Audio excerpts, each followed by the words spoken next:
ওকে, good morning. সবাই কেমন আছো? আশা করি সবাই ভালো আছো এবং বাসায় ভালোভাবেই পড়াশোনা করতেছো। যেহেতু আমাদের সামনে পরীক্ষা দিতে হবে এবং কিছু কিছু পড়াশোনা করতে হবে, সেহেতু সেই প্রিপারেশন অনুযায়ী আমরা চলো একটু একটু পড়াশোনা করি। আচ্ছা, কতদিন আমরা পড়েছিলাম হচ্ছে পদার্থ। আজকে পড়বো হচ্ছে দশম অধ্যায় গতি।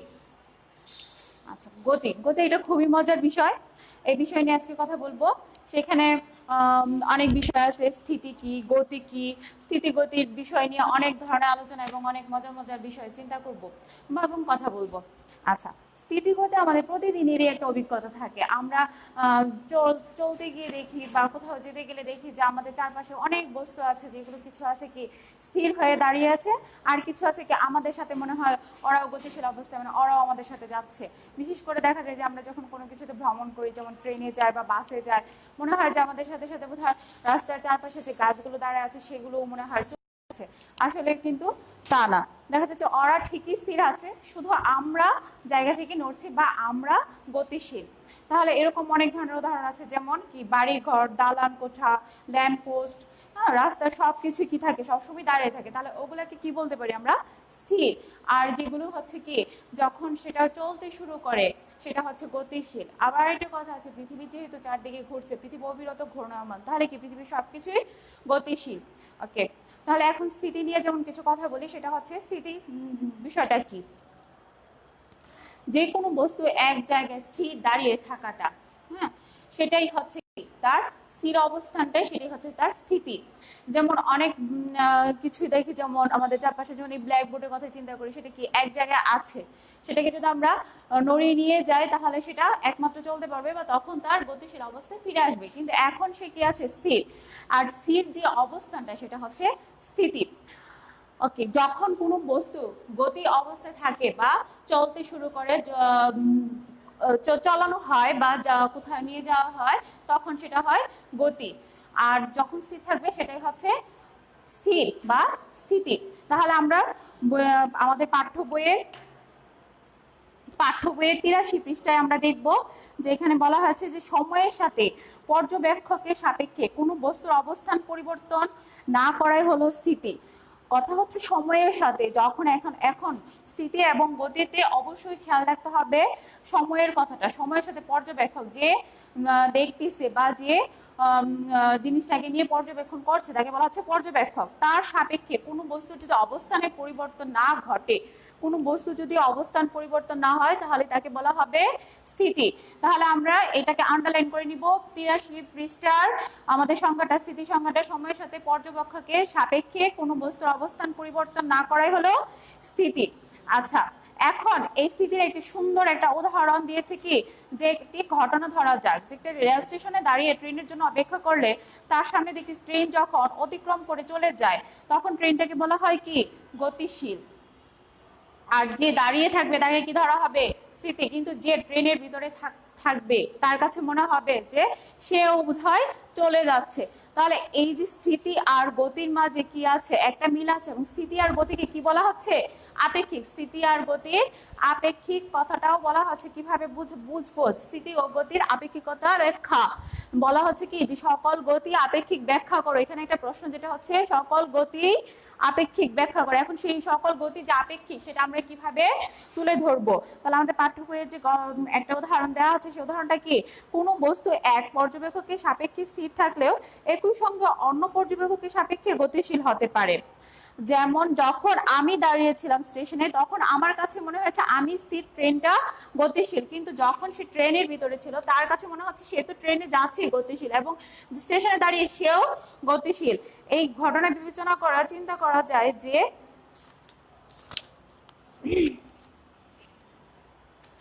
গতি পরিমাপের সাথে কি সকল গতি আপেক্ষিক। কারণ হচ্ছে কি যে আমরা যখন দাঁড়িয়েছিলাম তখন আমি ছিলাম হচ্ছে স্থিতিশীল, কিন্তু যে ভিতরে ছিল, ট্রেনের ভিতরে ছিল, সে কি ভাবছে যে না সেও চলে যাচ্ছে, তাহলে সে স্থির না। দুজনকে কি যখন গতিশীল মনে হবে, একজন পর্যবেক্ষক যখন দুজনকে গতিশীল মনে হয় তখন তাকে বলা হচ্ছে যে সকল গতি আপেক্ষিক।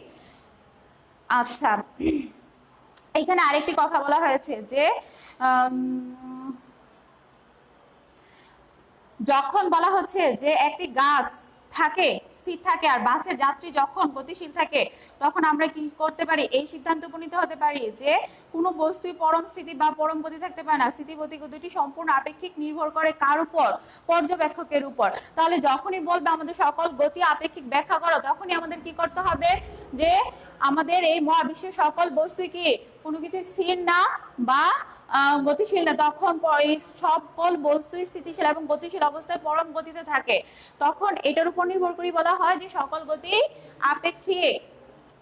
তাহলে আমাদের যদি প্রশ্নে আসে যে সকল গতি আপেক্ষিক ব্যাখ্যা করো, সকল গতি আপেক্ষিক ব্যাখ্যা করো, তখন আমরা কি করব যে একটি উদাহরণ দিব।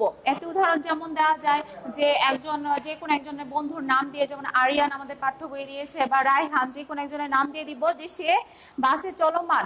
তখন সে যখন বাসে যাচ্ছে তখন দেখছে রাস্তার গাছগুলো তার সাথে সাথে গতিশীল হচ্ছে, কিন্তু ওই বাসের যাত্রী কি দেখতে পেত যে ওই যাত্রীটি স্থির, কিন্তু বাস স্টপের গাছটি কি গতিশীল। এই যে তার সাপেক্ষে পিছনের দিকে বাসগুলো গতিশীল হচ্ছে, এটার উপরে নির্ভর করে বলছে যে এই মহাবিশ্বের কোনো কিছুই স্থির বা গতিশীল অবস্থায় থাকবে না, সকল গতি কি থাকবে? আপেক্ষিক অবস্থায় থাকবে। আচ্ছা, এই হলো দুটা প্রশ্ন। এখানে আসবে 1 নম্বরে প্রশ্ন আসতে পারে স্থিতি ও গতি কাকে বলে। যদি 1 নম্বরে প্রশ্ন আসে স্থিতি ও গতি কাকে বলে, তাহলে আমরা কি দিব? একটি উদাহরণ অবশ্যই দিয়ে দিব স্থিতি সংজ্ঞাটা দিয়ে। স্থিতি সংজ্ঞাটা হচ্ছে সময়ের সাথে কোনো পর্যবেক্ষকের সাপেক্ষে, সময়ের সাথে পর্যবেক্ষকের সাপেক্ষে কোনো বস্তুর অবস্থানের পরিবর্তন না করাটাই হচ্ছে কি স্থিতি। আর গতি হচ্ছে কি কোনো পরিবর্তন, সময়ের সাথে পর্যবেক্ষকের সাপেক্ষে কোনো বস্তুর অবস্থানের পরিবর্তনটাকে বলা হচ্ছে গতি। এখন এই দুটার উদাহরণ আমরা দিয়ে দিব। তারপরে আছে সকল গতি আপেক্ষিক, সেটাও একটা উদাহরণের সাহায্যে ব্যাখ্যা করব। যখন লিখবো তখন লিখে নিব সকল গতি আপেক্ষিক ব্যাখ্যা করা হলো, দিয়ে বাস স্টপে যাত্রী এবং গাছের যে ব্যাখ্যাটা সেটা দিয়ে লিখব। তারপরে হচ্ছে কি প্রসঙ্গ কাঠামো। প্রসঙ্গ কাঠামো কি? প্রসঙ্গ কাঠামো হচ্ছে কি যে সমগ্র বিশ্বজগতেই গতিশীল। হ্যাঁ, যখন আমরা দেখি এখানে কি বলা হয়েছে যে একজন পর্যবেক্ষকের সাপেক্ষে গতি বা স্থিতি পরিমাপ করা হয়, তাকে বলা হয় প্রসঙ্গ কাঠামো। যে যার সাপেক্ষে চিন্তা করে আমরা গতি স্থিতি আলোচনা করব, ব্যাখ্যা করব, তাকে বলা হচ্ছে কি প্রসঙ্গ কাঠামো। আচ্ছা, এটা নিচে আন্ডারলাইন করে নিব। যে পর্যবেক্ষকের সাপেক্ষে গতি বা স্থিতি পরিমাপ করা হয় তাকে বলা হয় প্রসঙ্গ কাঠামো। সুতরাং প্রসঙ্গ কাঠামো হলো এমন কোন সুনির্দিষ্ট বস্তু বা বিন্দু যার সাপেক্ষে বস্তু স্থিতি বা গতি নির্ণয় করা হয়। আচ্ছা, তাহলে প্রসঙ্গ কাঠামো হতে পারে যে কোনো ব্যক্তি, যেমন আগেই বলে নিলাম পর্যবেক্ষককে আমরা প্রসঙ্গ কাঠামো হিসেবে চিন্তা করতে পারি। আচ্ছা, প্রসঙ্গ কাঠামো যদি ব্যক্তি হিসেবে চিন্তা করা যায়, বস্তু হিসেবে চিন্তা করা যায়, বিন্দু হিসেবে চিন্তা করা যায়, তাহলে মনে করো যে তুমি বিছানায় শুয়ে আছো, অবশ্যই কি বলবে যে ভূমির সাপেক্ষে স্থির আছো বা স্থিতিতে আছো, কিন্তু পৃথিবী সবসময় কি তার নিজের অক্ষের চারদিকে ঘুরে চলছে। তাহলে কি আমরাও পৃথিবীর সাথে সাথে কি আছি? গতিশীল আছি। যেহেতু পৃথিবী ঘূর্ণায়মান, তাহলে আমরাও কি গতিশীল বা তাহলে আমরা যখন ভাবি যে বিছানায় শুয়ে আছি, তাহলে ভূমির সাপেক্ষে আমরা কি আছি? স্থির আছি। আসলে তা না, আমরা কি পৃথিবীর সাথে সাথে গতিশীল আছি। তাহলে এইখানে যে পৃথিবীর সাপেক্ষে চিন্তা করা হচ্ছে যে সেটাকে বলা হচ্ছে কি প্রসঙ্গ কাঠামো। এখন তারপরে প্রশ্ন কি আছে, চলন গতি কত ভাগে বিভক্ত? উদাহরণ সহ ব্যাখ্যা করো। চলন গতি কত ভাগে বিভক্ত? তার আগে ধরি গতি কত ভাগে বিভক্ত? গতি আছে কি কয়েক ভাগে, যেমন চলন গতি, ঘূর্ণন গতি, জটিল গতি, পর্যাবৃত্ত গতি, স্পন্দন গতি বা দোলন গতি। তাহলে গতির কি কতগুলো ভাগ আছে? গতির কতগুলো শ্রেণী বিভাগ আছে? গতির শ্রেণী বিভাগ কি আছে? চলন গতিকে আবার কি করা হয়েছে? দুই ভাগে ভাগ করা হয়েছে। একটা হচ্ছে সরল গতি আর একটা হচ্ছে কি বক্র গতি। তাহলে চলন গতিকে দুই ভাগে ভাগ করা যায়। গতি বিভাগ শ্রেণী বিভাগ আছে চলন গতি, ঘূর্ণন গতি, জটিল গতি। চলন গতির পরে কি ঘূর্ণন গতি,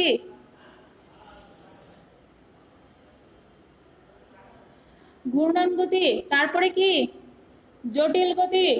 জটিল গতির আবার কি আছে? অপর নাম আছে, সেটা কি ঘূর্ণন চলন গতি বা জটিল গতি। জটিল গতির অপর নাম ঘূর্ণন চলন গতি। তারপরে কি আছে জটিল গতি পরে? পর্যাবৃত্ত গতি। পর্যাবৃত্ত গতি, পর্যাবৃত্ত গতি। আর কি আছে? স্পন্দন গতি বা দোলন গতি, স্পন্দন গতি বা দোলন গতি, স্পন্দন গতি বা দোলন গতি। তাহলে আমরা কি গতির ভাগে কি কি পাচ্ছি? চলন গতি, ঘূর্ণন গতি, জটিল গতি, পর্যাবৃত্ত গতি, স্পন্দন গতি বা দোলন গতি। গতির 5টা ভাগ পেলাম: চলন গতি, ঘূর্ণন গতি, জটিল গতি, পর্যাবৃত্ত গতি, স্পন্দন গতি বা দোলন গতি। এখন আসবো আমরা সেই প্রশ্নে চলন গতি ব্যাখ্যা করা, উদাহরণ সহ ব্যাখ্যা করা। আচ্ছা, একটা আমাদের যে বইয়ে যে উদাহরণটা দেওয়া আছে সেটা কি দেখা যাচ্ছে যে আমরা কি করব, এখানে দেখাই।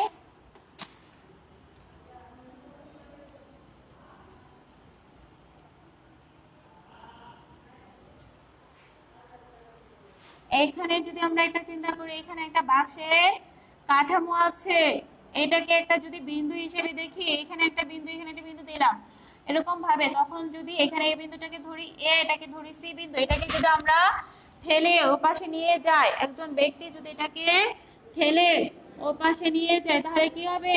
এই এ বিন্দু এখানে যাবে বি বিন্দুতে, আর সি বিন্দু কোথায় যাবে? ডি বিন্দুতে। তাহলে কি হলো? তার গতিশীল বস্তু হলো। এই যখন সে স্থির ছিল, তাকে যখন ঠেলে নেওয়া হলো, তখন তার মাঝে কি হলো?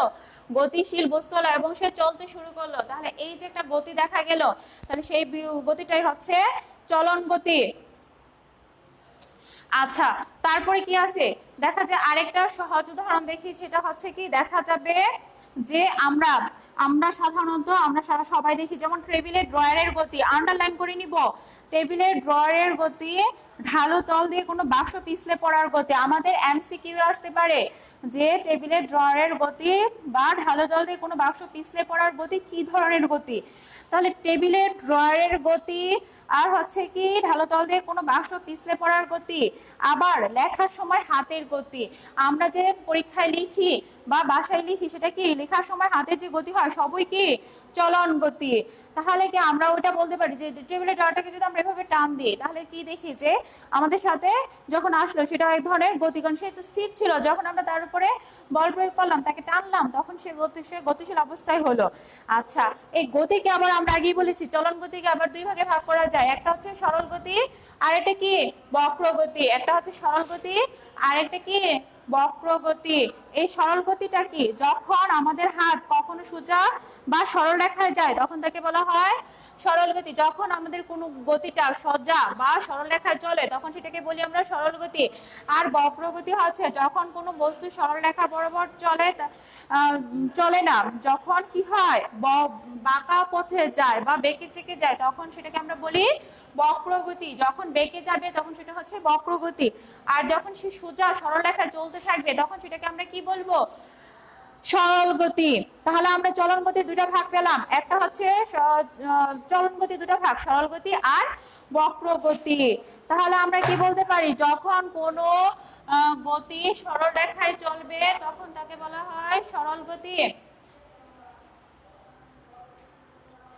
যখন সরল রেখায় চলে তখন সরল গতি, আর যখনই সে বেঁকে বেঁকে যাবে তখনই হয়ে যাবে কি বক্রগতি। আচ্ছা, এখন হচ্ছে একটা মজার বিষয়, সেটা হচ্ছে কি ঘূর্ণন গতি। এখন ঘূর্ণন গতি আমরা এখন যেটা নিয়ে আলোচনা করব সেটা হচ্ছে ঘূর্ণন গতি। ঘূর্ণন গতিটা হচ্ছে অনেক মজার বিষয়। যেমন আমরা কি করি ছোটবেলায় বা অনেকেরই দেখি, অনেক ছেলে মেয়েরা কি করে একটা কিছুতে ধরে এসে সারাউন্ডেড ভাবে ঘুরতে থাকে, যে এরকম ভাবে একটা বাঁশে বা খুঁটিতে বা একটা দেয়ালের গায়ে ধরে সে কি করতে থাকে, চারদিক দিয়ে তাকে রাউন্ড দিয়ে ঘুরতে থাকে। এই যে ঘূর্ণায়মান সে অবস্থায় থাকে সেটাও কিন্তু এক ধরনের গতি। সেই গতিটাকে আমরা কি বলতে পারি? ঘূর্ণন গতি। তাহলে আমরা কি বলতে পারছি যে যখন একজন একটা এই যে একটা ধরো বাঁশের খুঁটি, এই বাঁশের খুঁটিকে ধরে যখন সে চারদিকে ঘুরতে থাকে তখন সেটা হয়ে যায় ঘূর্ণন গতি। তাহলে ঘূর্ণন গতির সংজ্ঞা হিসেবে আমরা কি বলতে পারি? যখন কোনো বস্তু একটি কেন্দ্রকে একটি বৃত্তকে বা বিন্দুকে কেন্দ্র করে চারদিকে বারবার ঘূর্ণায়মান অবস্থায় থাকে তখন তাকে বলা হয় ঘূর্ণন গতি। যেমন আমাদের মাথার উপরে কি সিলিং ফ্যান, সেই সিলিং ফ্যানের বৈদ্যুতিক পাখা চালে যখন আমরা তার ঘূর্ণন খেয়াল করি তাহলে যে গতিটা দেখতে পাই সেটাই কি ঘূর্ণন গতি। তাহলে আমরা ঘূর্ণন গতি কি সবাই দেখতে পাচ্ছি যে আমাদের মাথার উপরে যে সিলিং ফ্যান ঘুরছে, পাখাটা কি একটি বিন্দুকে বা একটা বৃত্তকে একটা অবস্থানকে কেন্দ্র করে সে কি করছে, বারবার একই পথে ঘুরছে, সেটাকে বলা হচ্ছে কি ঘূর্ণন গতি। তাহলে আমাদের কি গেল, ঘূর্ণন গতির উদাহরণ গেল এবং আমরা বুঝতে পারলাম ঘূর্ণন গতি কি। তারপরে আসো, তারপরে আমাদের বইয়ে কি আছে, ঘূর্ণন চলন গতি বা জটিল গতি। আচ্ছা, ঘূর্ণন চলন গতি বা জটিল গতি কি? এই যে মাত্র যেটা বললাম বাঁশের খুঁটি ধরে ঘুরছে, সেটা কি গতি ছিল, ঘূর্ণন গতি। এখন আমাদের বইয়ে বলছে কি, যা তোমরা সাইকেলের চাকার গতি লক্ষ্য করেছো নিশ্চয়ই। হ্যাঁ, আমরা রিক্সায় চড়েছি এবং সবাই বাইসাইকেল দেখেছি। বাইসাইকেলে গতি কিভাবে হয় সেটা আমরা অবশ্যই খেয়াল করেছি। সাইকেলের চাকা ঘুরতে ঘুরতে কি হয়, সামনে আগে যায়। সাইকেলের চাকা যদি না ঘুরে তাহলে তো সে এক জায়গায় স্থির থাকতো। সাইকেলের চাকা ঘুরে এবং সে সামনের দিকে এগিয়ে যায়। এই গতির যেমন ঘূর্ণন আছে তেমন কি চলনও আছে। হ্যাঁ, আবার কি হচ্ছে, তার সাথে সাথে সে সামনের দিকে এগিয়েও যাচ্ছে। তাহলে সে যেহেতু সামনের দিকে এগিয়ে যাচ্ছে এবং সে কি ক্রমাগত ঘুরছে, তাহলে সেটা কি হচ্ছে, ঘূর্ণন চলন গতি। ওকে, তারপর দেখো কি আছে, যে এই যে উদাহরণটা আমরা কি করব, বই আন্ডারলাইন করব। যেমন গড়িয়ে যাওয়া বলের গতি, ড্রিল মেশিনের গতি হলো ঘূর্ণন চলন গতি। আমাদের কিন্তু কয়েকটা বলবে নিচের কোনটি ঘূর্ণন চলন গতির উদাহরণ, বলবে নিচের কোনটি ঘূর্ণন চলন গতির উদাহরণ। দিয়ে দিল ড্রিল মেশিনের ঘূর্ণন, 2 নাম্বার দিয়ে দিল গড়িয়ে যাওয়া বলের গতি, 3 নম্বরে দিয়ে দিল কি অন্য কিছু, সেটা কি পাখার গতি। তখন আমাদের আনসার কি হবে, 1 ও 2। এর জন্য আমাদের কি করতে হবে, উদাহরণগুলো অবশ্যই মুখস্থ করে নিতে হবে। তাহলে আমরা কি আন্ডারলাইন করে নিব, ঘূর্ণন চলন গতির উদাহরণগুলো আন্ডারলাইন করে নিব। কি কি, গড়িয়ে যাওয়া বলের গতি এবং কি ড্রিল মেশিনের গতি, গড়িয়ে যাওয়া বলের গতি, ড্রিল মেশিনের গতি। আচ্ছা, ঘূর্ণন চলন গতিটা তাহলে আমরা বুঝতে পারলাম সহজ একটা উদাহরণ। যেমন সাইকেল বা রিক্সা কি হয়, ওদের চাকা ঘুরতে থাকে, ক্রমাগত ঘুরছে, আবার কি হচ্ছে সামনের দিকে অগ্রসর হচ্ছে। এই যে ধীরে ধীরে সে অগ্রসর হচ্ছে এবং ক্রমে ঘুরছে, এই ঘোরা এবং অগ্রসর হওয়ার এই যে যে গতিটা তৈরি হচ্ছে তাকে বলা হচ্ছে কি ঘূর্ণন চলন গতি। ওকে, তারপরে আমরা কি চিন্তা করি, পর্যাবৃত্ত গতি। তারপর আমাদের বইয়ে কি আছে, পর্যাবৃত্ত গতি। তারপরে কি আছে, পর্যাবৃত্ত গতি। তারপরে আছে হচ্ছে পর্যাবৃত্ত গতি। এখন আমরা পড়বো সেটা হচ্ছে পর্যাবৃত্ত গতি। এখন যেটা পড়বো সেটা হচ্ছে কি পর্যাবৃত্ত গতি। ওকে, পর্যাবৃত্ত গতি কি বলছে দেখো, যে ঘড়ির কাঁটার গতি লক্ষ্য করো। হ্যাঁ, আমরা সবাই কি ঘড়ির কাঁটা দেখি, ঘড়ির কাঁটা কি অবিরত চলছে। সেকেন্ডের কাঁটাটি কি করে, প্রতি 1 মিনিটে একবার কেন্দ্রবিন্দু চারদিকে ঘুরে আসে। হ্যাঁ, যখন এটা ঘড়ির কাঁটাকে আমরা চিন্তা করি, সে কি করে মাঝখানে কেন্দ্র করে সে কি করে ক্রমাগত দিন রাত 24 ঘন্টা একই পথ বারবার সে অতিক্রম করছে। কাঁটাটি বারবার একই পথে যে ঘুরছে এবং কি পুনরাবৃত্তি ঘটছে, এটাই হচ্ছে পর্যাবৃত্ত গতি। আবার আমাদের মাথার উপরে যে সিলিং ফ্যান, যেটাকে আমরা বলেছিলাম একটু আগে কি ঘূর্ণন গতি, এখন সেটিকে চিন্তা করে দেখো সে কি করছে, একই পথ বারবার অতিক্রম করছে। একই একটা কেন্দ্রকে বৃত্তকে কেন্দ্র করে সে কি করতেছে, বারবার সে ঘুরছে। সেই যে ঘোরাটা সেটা হচ্ছে এক ধরনের পর্যাবৃত্ত গতি। তাহলে পর্যাবৃত্ত গতির সংজ্ঞাটা কি, কোন গতিশীল বস্তু যদি একই পথ বারবার অতিক্রম করে তাহলে সে গতিকে পর্যাবৃত্ত গতি বলে। আবার এক সাথে সাথে বললে কি হয়ে যাবে, পরামুখস্থ হয়ে যাবে। কোন গতিশীল বস্তু যদি একই পথ বারবার অতিক্রম করে তবে তাকে কি গতি বলে, পর্যাবৃত্ত গতি বলে। পর্যাবৃত্ত গতিটা তাহলে কি হচ্ছে, কোন গতিশীল বস্তু যদি একই পথ বারবার অতিক্রম করে, এখানে কিন্তু গতিশীল বস্তুর কথা বলা হয়েছে।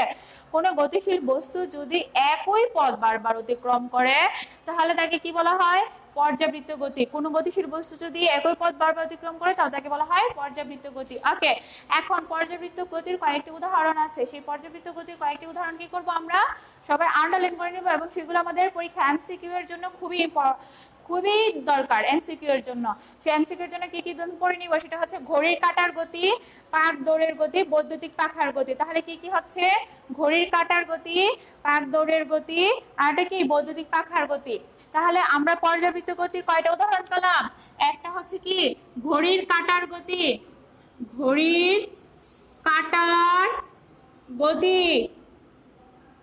পর্যাবৃত্ত গতির উদাহরণগুলো, পর্যাবৃত্ত গতি হচ্ছে কোনো গতিশীল বস্তু যখন একই পথ বারবার অতিক্রম করে তখন তাকে পর্যাবৃত্ত গতি বলে। আর পর্যাবৃত্ত গতির উদাহরণ কি কি, তিনটা পেলাম, ঘড়ির কাঁটার গতি, পাক দৌড়ের গতি,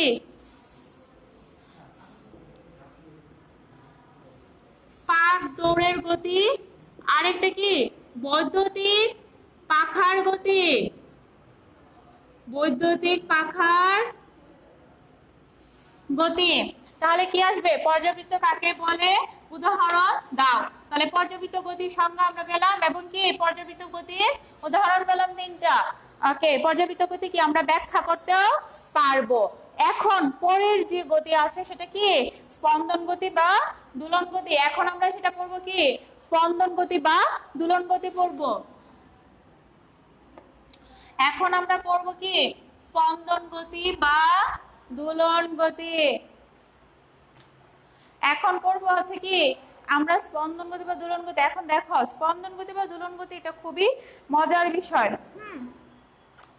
দেখো আমরা কি করি, আমরা ছোটবেলা সবাই কি দোলনায় দুলেছি না, না কি করি আমরা যখন দোলনায় একজন কেউ পিছন থেকে ঠেলা দেওয়ার পরে কি হয়, সে ক্রমাগত আগে পিছনে সে কি হয় এবং একটা সময় এসে কি হয় যে সে আস্তে আস্তে স্থির হয়ে যায়।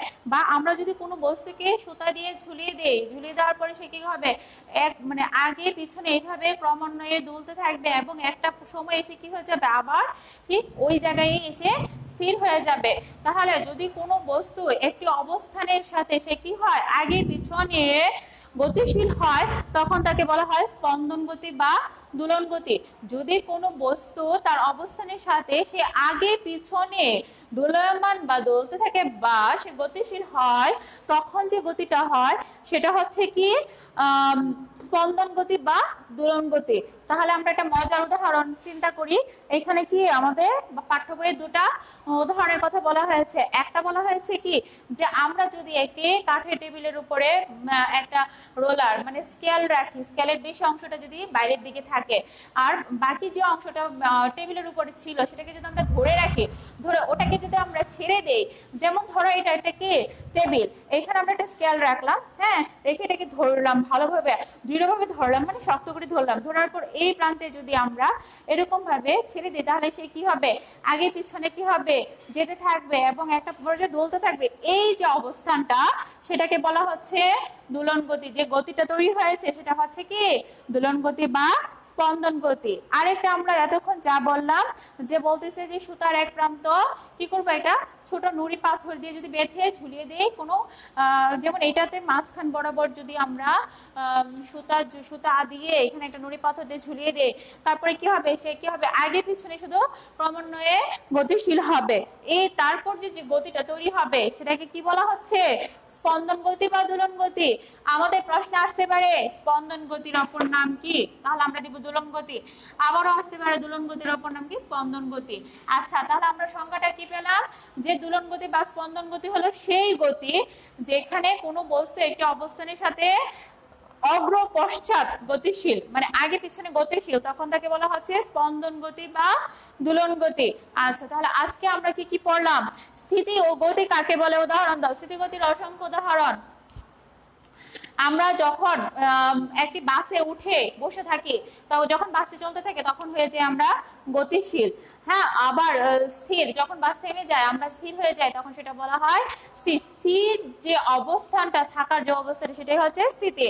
আচ্ছা গতি, স্থিতি ও গতি কাকে বলে উদাহরণ দাও। সকল গতি আপেক্ষিক, সকল গতি আপেক্ষিক ব্যাখ্যা করো। তাহলে সকল গতি তো আমরা জানি মহাবিশ্বে কোনো কিছুই কি স্থির না, সবকিছু কি ক্রমান্বয়ে গতিশীল অবস্থা আছে, তাহলে আমরা কি বলতে পারি সকল গতি আপেক্ষিক। ওকে, যেমন আমরা যাই চিন্তা করি না কেন, একজন পর্যবেক্ষকের সাপেক্ষে যখন চিন্তা করা হয় যে সময়ের সাথে যখন কোনো পর্যবেক্ষকের সাপেক্ষে বস্তুর অবস্থানের পরিবর্তনকে চিন্তা করা হয়, বস্তুর অবস্থানের পরিবর্তন বা বস্তুটি কতটুকু দূরত্বে আছে বা তার অবস্থান পরিবর্তন হচ্ছে, সেটাই হচ্ছে কি গতি। আর যখন পরিবর্তন হচ্ছে না, কোনো পর্যবেক্ষকের সাপেক্ষে বস্তুটা ঠিক যে জায়গায় ছিল সেই জায়গায় রয়ে গেছে, তখন তাকে আমরা বলবো স্থির বা ওই অবস্থানটাকে স্থিতি। তাহলে এই গেল আমাদের স্থিতি গতি। আর তারপর আসে কি প্রসঙ্গ কাঠামো। পর্যবেক্ষকের সাপেক্ষে যখন তাকে চিন্তা করা হচ্ছে, যে যার ভিত্তিতে চিন্তা করা হচ্ছে তাকে বলা হচ্ছে কি প্রসঙ্গ কাঠামো। প্রসঙ্গ কাঠামো এখানে কি হতে পারে? ব্যক্তি হতে পারে, বস্তু হতে পারে, স্থান হতে পারে। ওকে, আমাদের এই গেল। তারপরে কি আছে? চলন গতি কত ভাগে বিভক্ত বা গতি কত ভাগে বিভক্ত? গতির কয়টা ভাগ পেলাম? গতির সংজ্ঞা পেলাম, গতির উদাহরণ পেলাম, গতির অনেক উদাহরণ। আমাদের চারপাশে সবসময় আমরা স্থিতিগতির অভিজ্ঞতার বিষয়ের মধ্যে আছি, ওটা নিয়ে বলার মতো কোনো কিছু আর নেই। অনেক উদাহরণ আমাদের স্থিতিগতির, অনেক উদাহরণ, অনেক। ওকে, তারপরে আমাদের কি আছে? গতি। গতির যে কয়টা ভাগ পেলাম? চলন গতি, ঘূর্ণন গতি, জটিল গতি, পর্যাবৃত্ত গতি, স্পন্দন গতি। এই তো আমরা কি পেলাম? 5টা। তাহলে গতি কয় ভাগে বিভক্ত? 5টা। চলন গতি, ঘূর্ণন গতি, জটিল গতি, পর্যাবৃত্ত গতি, স্পন্দন গতি বা দোলন গতি। গতি কয় ভাগে বিভক্ত? চলন গতি, ঘূর্ণন গতি, জটিল গতি, পর্যাবৃত্ত গতি আর হচ্ছে স্পন্দন গতি। 5টা ভাগে বিভক্ত। গতি 5টা ভাগে বিভক্ত গতি। তারপরে আমরা কি পেয়েছিলাম? চলন গতি কাকে বলে? চলন গতি হচ্ছে কোনো বস্তুকে যখন আমরা ঠেলে সামনের দিকে নিয়ে যাব বা পিছনের দিকে নিয়ে যাব, তার যে অবস্থানের পরিবর্তনটা হবে সেটাই কি হবে? চলন গতি। আচ্ছা, চলন গতি আবার দুই ভাগে ভাগ হয়েছে। সেটা হচ্ছে একটা কি সরল গতি আর একটা কি বক্র গতি। সরল গতি হচ্ছে যখন আমরা কোনো কাজ সোজা বা সরল রেখায় করে যাব, তখন যে গতিটা তৈরি হয় সেটাকে বলা হয় সরল গতি। আর যখন তার মাঝে বক্র বা মানে সোজা বা সরল রেখায় হবে না যে কাজটা, তখন সেটাকে বলা হবে বক্রগতি। আচ্ছা, তারপরে কি বলা হয়েছে? ঘূর্ণন গতি। আচ্ছা, ঘূর্ণন গতি। ঘূর্ণন গতি খুবই মজার বিষয়, যে আমি বললাম যে আমরা যদি একটি বাঁশ বা একটি যে কোনো একটি বস্তুকে কেন্দ্র করে যদি চারদিকে ঘুরতে থাকে, ঘূর্ণন থাকে, তখন যে গতিটা হয় সেটাকে বলা হয় ঘূর্ণন গতি। বা আমাদের মাথার উপরে যে সিলিং ফ্যান ঘুরছে, সেই সিলিং ফ্যানের গতিটাও যদি আমরা খেয়াল করি বা ঘোড়াটাকে খেয়াল করে যে গতিটা তৈরি হয়, সেটাও কি এক প্রকার ঘূর্ণন গতি। ওকে, তারপরে কি আছে? জটিল গতি। জটিল গতি মানেই কি ঘূর্ণন চলন গতি বা জটিল গতি। জটিল গতির অপর নামই হচ্ছে ঘূর্ণন চলন গতি। আচ্ছা, ঘূর্ণন চলন গতি হচ্ছে যেমন আমরা বাইসাইকেলের চাকা বা রিক্সার চাকা যে চিন্তা করি, সেটা কি হয়? ক্রমান্বয়ে ঘুরতে থাকে এবং কি হয়? একটা কি হয়? সামনের দিকে এগিয়ে যায়, অগ্রসর হয়, সামনের দিকে অগ্রসর হয়। এই যে ক্রমান্বয়ে ঘূর্ণনের ফলে অগ্রসর হয়ে যে চলার সৃষ্টি হয়, যে গতির সৃষ্টি হয়, সেটাকে বলা হয় ঘূর্ণন চলন গতি বা জটিল গতি। ওকে, সেটা একটা উদাহরণ গেল। তারপরে কি আছে? পর্যাবৃত্ত গতি। পর্যাবৃত্ত গতিটা কেমন? যেমন কোনো গতিশীল বস্তু যদি একই পথ বারবার অতিক্রম করে, তাহলে সেই গতিকে বলা হবে পর্যাবৃত্ত গতি। পর্যাবৃত্ত গতির আবার কি কি আছে? যে ঘড়ির কাঁটার গতি। ঘড়ির কাঁটা কি দেখি আমরা? একটা সে বিন্দুকে কেন্দ্র করে সে বারবার একই পথ অতিক্রম করে, তাই সেটাকে বলা হয় পর্যাবৃত্ত গতি। আবার পাকদৌড়ের গতি যদি আমরা চিন্তা করি যে একই পথ সে বারবার অতিক্রম করে আসে, তখন সেটাকে বলা হয় পর্যাবৃত্ত গতি। ওকে, তারপরে কি আছে? স্পন্দন গতি বা দোলন গতি। স্পন্দন গতি বা দোলন গতি হচ্ছে যখন কোনো বস্তু একটি অবস্থানের সাপেক্ষে, একটা অবস্থানের সাপেক্ষে আগে পিছনে, অগ্র পশ্চাৎ গতিশীল হয়, আগে পিছনে গতিশীল হয়, তখন তাকে বলা হয় স্পন্দন গতি বা দোলন গতি। সেখানে আমরা বলেছি কি একটা রোলারকে টেবিলের উপর রেখে যদি তাকে আমরা হাত দিয়ে চেপে ছেড়ে দেয়, তাহলে যে দেখা যাবে যে আগে পিছনে গতিশীল হয়েছে, সেটা হচ্ছে দোলন গতি। আবার একটি সুতাকে যদি একটা সুতার মাথায় নুড়ি পাথর বেঁধে আমরা ঝুলিয়ে দেই, তাহলে যে একসাথে আস্তে করে আগে পিছনে দুলতে থাকবে এবং একটা পর্যায়ে এসে কি হয়ে যাবে? সে স্থির হয়ে যাবে। এই যে আগে পিছনে ক্রমান্বয়ে সে অগ্রপশ্চাৎ গতিশীল ছিল, আগে পিছনে গতিশীল থেকে তারপর হঠাৎ করে যে স্থির অবস্থানে চলে আসলো, এই ধরনের যে গতিটা তৈরি হয়েছিল, সেই গতিটাকে বলা হবে দোলন গতি বা স্পন্দন গতি। ওকে, তাহলে আজকে আমরা পড়লাম কত পর্যন্ত? পার্ট 8 পর্যন্ত। আমাদের আজকের পড়া হয়েছে কি পার্ট 1 থেকে পার্ট 8 পর্যন্ত। এখন এই প্রশ্নগুলো সবাই তুলে নেবে। স্থিতি ও গতি কাকে বলে? উদাহরণ দাও। সকল গতি আপেক্ষিক, ব্যাখ্যা করো। চলন গতি কত ভাগে বিভক্ত? উদাহরণ সহ ব্যাখ্যা করো। সরল গতি ও বক্র গতি বলতে কি বুঝছো? ঘূর্ণন গতি কি? উদাহরণ সহ ব্যাখ্যা করো। ঘূর্ণন চলন গতি বা জটিল গতি কি? উদাহরণ দাও। পর্যাবৃত্ত কাকে বলে? উদাহরণ দাও। একটি উদাহরণের সাহায্যে দোলন গতি বা স্পন্দন গতি ব্যাখ্যা করো। এই ছিল আমাদের গতির আজকে পাঠ্য বিষয়। এখন সামনে দিন কি পড়বো? পাঠ 9 থেকে পাঠ 11 আগে।